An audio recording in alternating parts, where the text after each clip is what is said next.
Welcome to Lithuania, a country full of fascinating history and culture that spans thousands of years. From forests to awesome beaches and sand dunes, we've got it all covered in this beautiful yet small country. But did you know that, in the past, it was by far the largest country in Europe? Let's take a look how Lithuania became what it is now. Lithuania as a nation was first mentioned in year 1009. The story goes that a monk named Bruno was trying to spread Christianity, and for that he was slain by pagans along with 18 of his followers. In year 1236, Grand Duke Mindaugas, who later was crowned a king, created a Grand Duchy of Lithuania.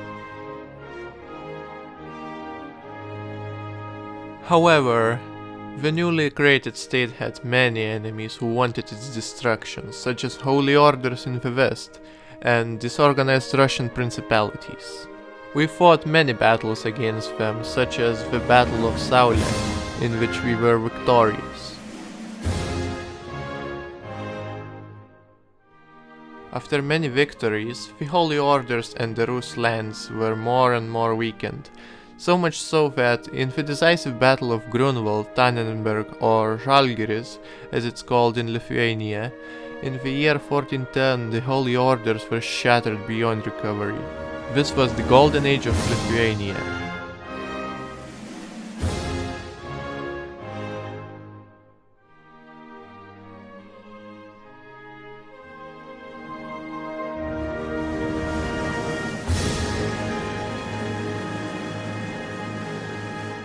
Our country always had close ties with Kingdom of Poland, and in the year 1569, after completely defeating the Holy Orders, Union of Lublin was signed, which stated that Poland and Lithuania will be unified into a Polish-Lithuanian Commonwealth, where both countries will be equally treated as one. However, that wasn't the case in reality, because majority of the state consisted of Poles, whereas Lithuanians only were as low as 10% of the population. To make things worse, Lithuanians were subject to Polonization. That means many of them chose to become culturally Polish to increase their social standing, since Poles saw Lithuanians as a peasant class.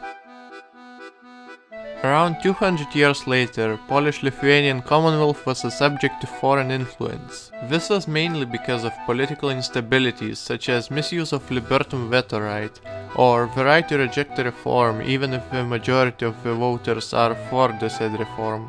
Three major countries, Russia, Prussia and the Habsburg Austria, agreed to split up the Commonwealth. There were three partitions.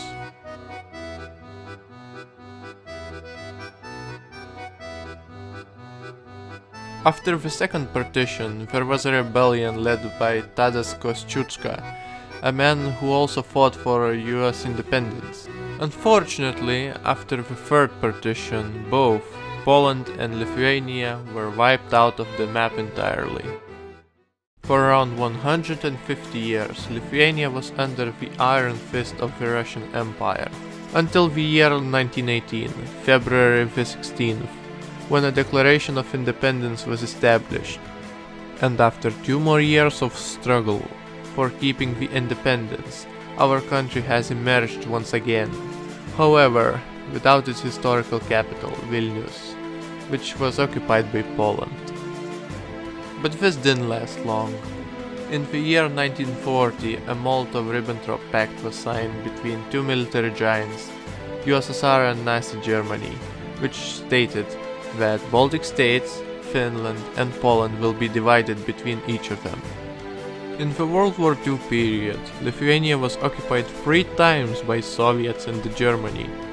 As much as 1 million people, or a third of Lithuania's population, have died during this bloody conflict.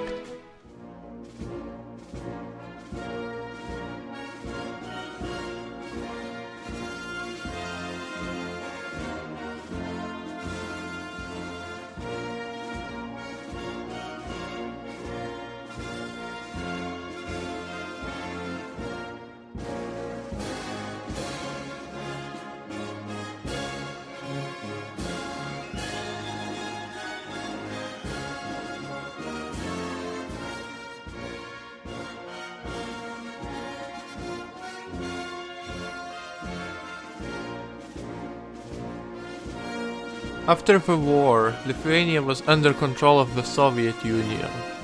There was also a partisan resistance movement.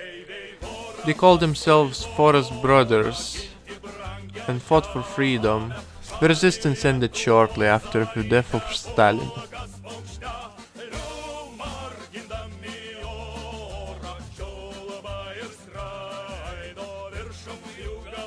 Despite all the suffering, on the 1990 March the 11th, Lithuania regained independence and remains independent until this day.